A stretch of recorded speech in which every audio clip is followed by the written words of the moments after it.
देश में फिर बढ़ा सीएनजी के दाम। सीएनजी के दामों में 2 रुपए की बढ़ोतरी। दिल्ली में 75 रुपए 61 पैसे प्रति किलो हुई सीएनजी। नोएडा गाजियाबाद में 78 रुपए 17 पैसे प्रति किलो। गुरुग्राम में 83 रुपए 94 पैसे प्रति किलो कल सुबह से लागू होंगी कीमतें। ज्ञानवापी मस्जिद मामले पर सुप्रीम कोर्ट 3 जजों की बेंच ने दिया फैसला। केस वाराणसी कोर्ट से जिला जज को ट्रांसफर किया गया। 51 मिनट चली सुनवाई में 3 जजों ने साफ शब्दों में कहा, मामला हमारे पास जरूर है, लेकिन पहले इसे वाराणसी जिला कोर्ट में सुना जाए। कोर्ट ने कहा, जिला जज 8 हफ्ते में अपनी सुनवाई पूरी करेंगे। तब तक 17 मई की सुनवाई के दौरान दिए गए निर्देश जारी रहेंगे। 17 मई को सुप्रीम कोर्ट ने अपने आदेश में 3 बड़ी बातें कही थी। पहला, शिवलिंग के दावे वाली जगह को सुरक्षित किया जाए।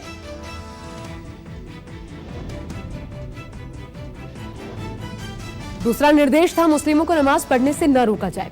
और तीसरा, सिर्फ 20 लोगों के नमाज पढ़ने वाला ऑर्डर अब लागू नहीं है। सुप्रीम कोर्ट ने कहा, मामला ऐसे जिला जज के पास भेजा जाए जिसके पास 25 साल का लंबा अनुभव हो। सबके हितों को सुरक्षित रखा जाए। सुप्रीम कोर्ट ने यह भी कहा कि यह ना समझा जाए कि हम मामले को निरस्त कर रहे हैं। आपके लिए आगे भी हमारे रास्ते खुले रहेंगे। मुस्लिम पक्ष के वकील ने कहा, रिपोर्ट लीक कर माहौल बिगाड़ने की साजिश रची जा रही। कोर्ट ने इस पर रोक लगाई। मुस्लिम पक्ष ने लोअर कोर्ट के फैसले को अवैध ठहराया। वहीं हिंदू पक्ष ने कहा, पहले रिपोर्ट देख लीजिए। कोर्ट ने वैकल्पिक वजू खाने की भी बात कही। सुप्रीम कोर्ट के आदेश पर बोले असदुद्दीन ओवैसी, उम्मीद है डिस्ट्रिक्ट जज ज्ञानवापी मामले में इंसाफ करेंगे। सुप्रीम कोर्ट में सुनवाई से पहले आज जुमे की नमाज के दौरान ज्ञानवापी में भारी भीड़ नजर आई। नमाजियों की लंबी लाइन देखने को मिली। अंजुमन इंतजामिया मसाजिद कमेटी की कम भीड़ की अपील के बावजूद ज्ञानवापी मस्जिद में लोग जुमे की नमाज अदा करने पहुंचे। कड़ी सुरक्षा और चेकिंग करने के बाद सीमित तादाद में नमाजियों को अंदर जाने दिया गया, क्योंकि वजूखाना सील है।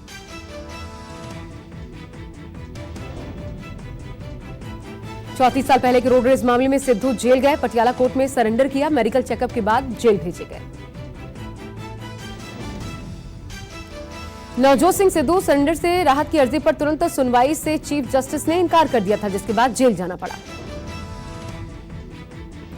दरअसल नवजोत सिंह सिद्धू ने सरेंडर के लिए सुप्रीम कोर्ट से वक्त मांगा था। मेडिकल ग्राउंड्स के आधार पर सरेंडर करने के लिए समय मांगा था। रेलवे में नौकरी दिलाने के भ्रष्टाचार के मामले में सीबीआई की छापेमार कार्रवाई। दिल्ली के अलावा भोपाल, गोपालगंज, पटना में सीबीआई की रेड। लालू यादव के 17 ठिकानों पर सीबीआई की रेड। राबड़ी देवी के घर पर सीबीआई की 8 सदस्यीय टीम ने छापा मारा। दिल्ली में लालू यादव की बेटी मीसा भारती के घर भी सीबीआई के छापे। दिल्ली में लालू यादव से सीबीआई ने 3 घंटे पूछताछ की। लालू यादव पर रेल मंत्री रहने के दौरान कई लोगों को रेलवे में नौकरी दिलाने का आरोप था। नौकरी के बदले सस्ते में जमीन हड़पने का आरोप है। राष्ट्रीय जनता दल ने सीबीआई पर निशाना साधते हुए ट्वीट किया, कहा, तोते हैं तोतों का क्या। बिहार के पटना में राबड़ी के घर पर छापेमारी के दौरान भड़के लालू प्रसाद यादव और राबड़ी समर्थक सीबीआई के विरोध में नारेबाजी की। सीबीआई के राबड़ी से पूछताछ के तरीके पर भड़क उठे समर्थक। राबड़ी देवी के घर के बाहर जोरदार हंगामा भी हुआ।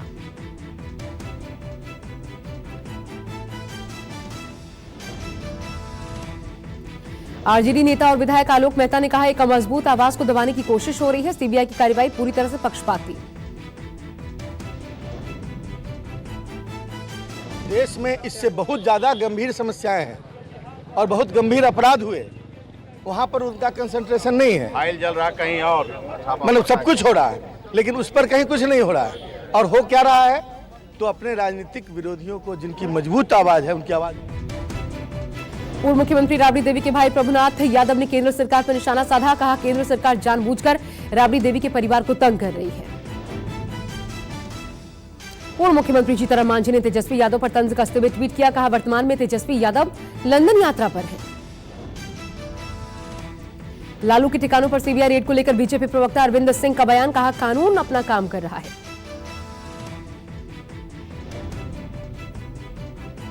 27 महीने बाद जेल से रिहा हुए समाजवादी पार्टी के दिग्गज नेता आजम खान, कल सुप्रीम कोर्ट ने आजम खान को अंतरिम जमानत दी थी।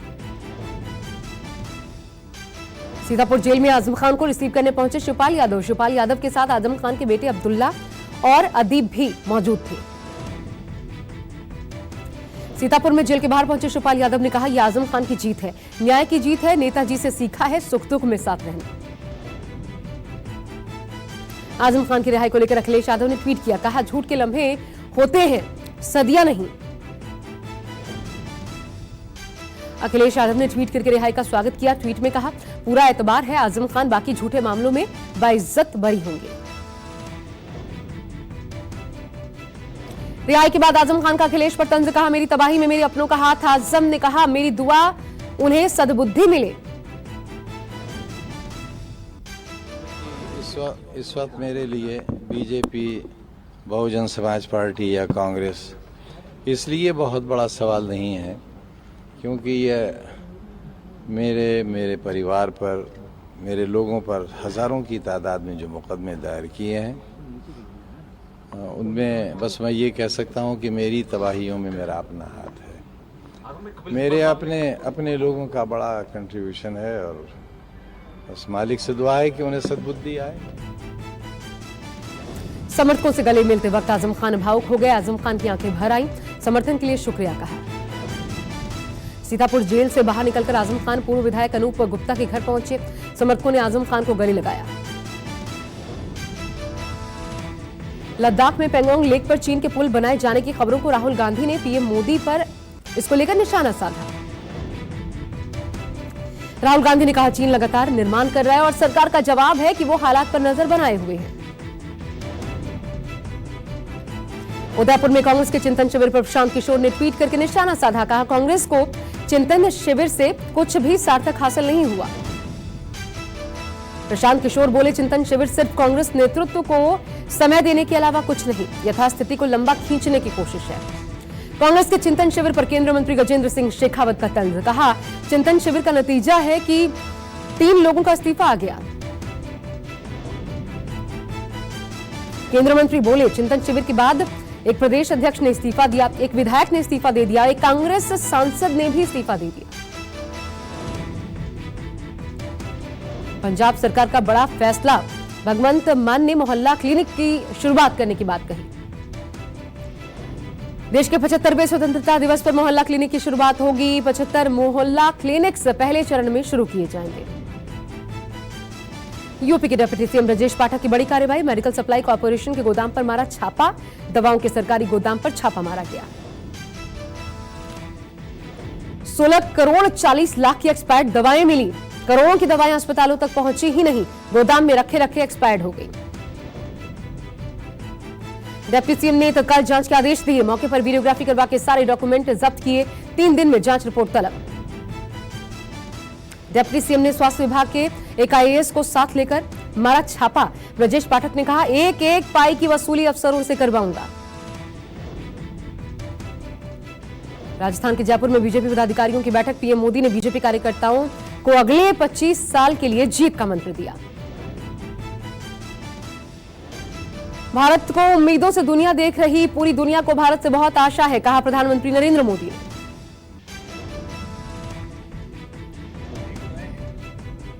कि दुनिया में भारत के प्रति किस तरह की विशेष भावना जागृत हुई है।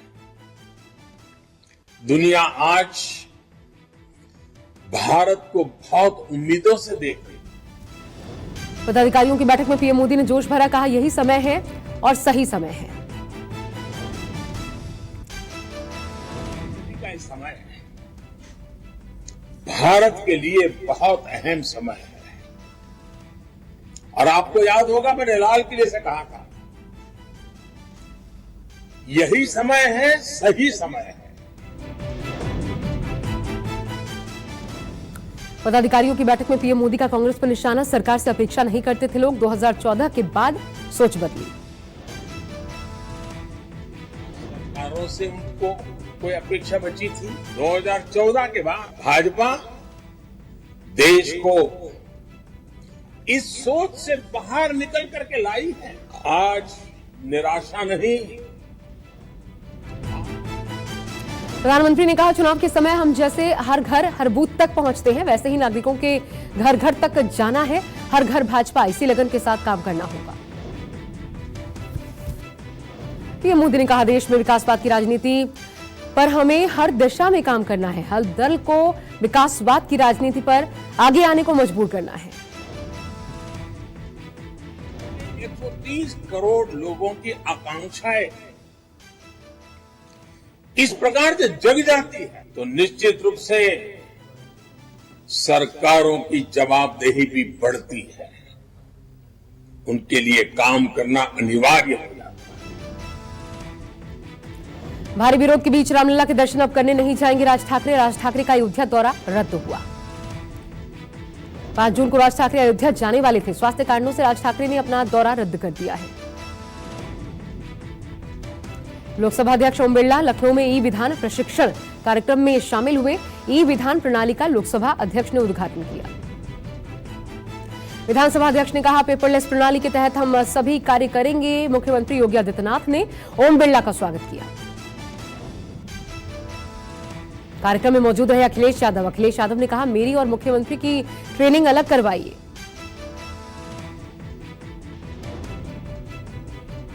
दिल्ली सरकार को हाईकोर्ट से झटका। हाईकोर्ट ने सीएम केजरीवाल की महत्वाकांक्षी योजना डोर टू डोर राशन पर रोक लगा दी है। दिल्ली हाईकोर्ट ने घर घर राशन योजना को रद्द करते हुए कहा, सरकार घर घर चीजें पहुंचाने के लिए कोई और योजना लाने को स्वतंत्र है। हाईकोर्ट में डीलर्स ने योजना को खत्म करने की अपील की थी। डीलर्स की याचिकाओं पर कोर्ट ने स्वीकार करके कहा, बिना उपराज्यपाल की सहमति से योजना विफल। हैदराबाद के बहुचर्चित एनकाउंटर को सुप्रीम कोर्ट के जांच आयोग ने फर्जी बताया। पुलिसकर्मियों को दोषी ठहराया गया। 26 नवंबर 2019 की रात हैदराबाद में 27 साल की एक वेटनरी डॉक्टर की बलात्कार के बाद हत्या की गई थी। 6 दिसंबर को तड़के करीब 3 बजे पुलिस ने चारों आरोपियों को संदिग्ध एनकाउंटर में मार गिराया था। पेगासस मामले में जांच कमेटी को सुप्रीम कोर्ट ने दिया समय। टेक्निकल कमेटी से 4 हफ्ते में अंतिम रिपोर्ट देने के लिए कहा। सुप्रीम कोर्ट ने कहा, कमेटी जांच की निगरानी कर रहे पूर्व जज को रिपोर्ट दे। 20 जून तक रिपोर्ट सुप्रीम कोर्ट में जमा करवाई जाए। राजगढ़ में दलित की बारात पर पत्थर फेंकने वाले आरोपियों के घरों पर बुलडोजर चला। 21 आरोपियों की पहचान की गई। एसपी ने कहा, 18 आरोपियों के मकानों पर बुलडोजर चला। अब तक 8 आरोपियों को गिरफ्तार किया जा चुका है। डीआरआई और इंडियन कोस्ट गार्ड ने मिलकर नशे की बड़ी खेप पकड़ी है। लक्षद्वीप से 1526 करोड़ की ड्रग्स बरामद की। समंदर के जरिए नशे की तस्करी करने वाले एक बड़े रैकेट का भंडाफोड़। 1 किलो के 218 पैकेट्स बरामद। नगर के रेजिडेंसी रोड स्थित थाना कोठी बाग में भीषण आग। देखते ही देखते आग ने विकराल रूप लिया। मौके पर पहुंची दमकल की गाड़ियों ने कड़ी मशक्कत के बाद आग पर काबू पाया। आग लगने से इमारत को काफी नुकसान। कोलकाता के चांदनी चौक की एक दुकान में आग लग गई। चंद मिनटों में आग ने पूरी दुकान को अपनी चपेट में ले लिया। मौके पर पहुंची दमकल की 5 गाड़ियां। फिलहाल आग लगने के कारणों का पता नहीं। ईमानदारी की मिसाल बने cab driver Saurabh Yadav. Car में छूटे पर्स को सही सलामत यात्री तक पहुंचाया। पर्स में थे जरूरी कागजात, एटीएम और पैसे। पर्स मिलने के बाद यात्री ने फेसबुक पर सौरभ की तारीफ की। लोगों ने सौरभ की ईमानदारी को सलाम किया। उत्तर प्रदेश के मैनपुरी के रहने वाले हैं सौरभ। नोएडा में चलाते हैं कैब। गुरुग्राम में जीएसटी ऑफिस के बाहर नॉर्दर्न इंडिया के चार्टर्ड अकाउंटेंट धरना दे रहे हैं। जीएसटी अधिकारी पर 2 चार्टर्ड अकाउंटेंट्स को गलत तरीके से गिरफ्तार करने का आरोप है। मामला 15 करोड़ के जीएसटी रिफंड का है। रिफंड को दिलवाने में इन दोनों अकाउंट्स ने वेरीफाई किया था। चार्टर्ड अकाउंटेंट्स का कहना है, जीएसटी अधिकारियों ने चार्टर्ड अकाउंट को गलत तरीके से फंसाया, जबकि रिफंड लेने वालों के खिलाफ कोई कार्रवाई नहीं की गई। कोरोना काल में हेल्थ रिपोर्टर के तौर पर अच्छी और सटीक रिपोर्टिंग को लेकर आज आईसीएमआर और हेल्थ मिनिस्ट्री ने पत्रकारों को सम्मानित किया। न्यूज 24 की पत्रकार पल्लवी झा को भी कोविड काल में रिपोर्टिंग के लिए सम्मानित किया गया। डीजी आईसीएमआर बलराम भार्गव ने journey of India's indigenous covid vaccine के तहत पत्रकारों को सर्टिफिकेट देकर उत्साह बढ़ाया। दिल्ली वालों को गर्मी से मिलेगी राहत। मौसम विभाग ने अगले 3 दिनों तक बारिश का अनुमान जताया। यूपी में भीषण गर्मी से लोगों को मिलने वाली है राहत। मौसम विभाग ने 20 से 24 मई तक गरज के साथ हल्की बारिश का अलर्ट जारी किया है। राजस्थान में मौसम का उतार चढ़ाव जारी। मौसम विभाग ने 21 मई से बारिश की संभावना जताई है। बिहार में आंधी तूफान बारिश से 25 लोगों की मौत, कई लोग घायल। आज भी येलो अलर्ट जारी। पटना के मलेर में बालू ढोने वाली 6 नावें गंगा में डूबी। 50 मजदूरों ने तैरकर अपनी जान बचाई।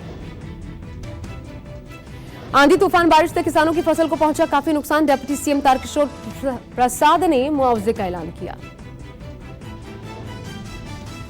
और रात में तूफान से जान माल का नुकसान हुआ है, फसल का भी नुकसान हुआ है और ठनका गिरने से 2 हमारे ग्रामीणों का निधन भी हुआ है। बिहार सरकार के आपदा मद में जो प्रावधान है उसे तुरंत राशि भी दी जाएगी।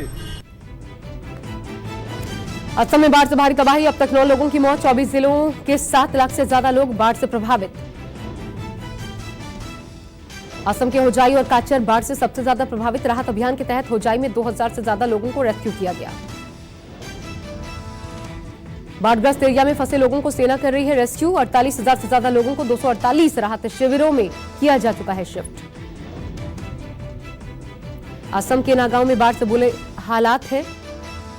कई गांव का संपर्क टूट गया है। दीमा हसाओ में भी बाढ़ से बर्बादी देखने को मिली। लोगों तक पहुंचने की कोशिशें जारी।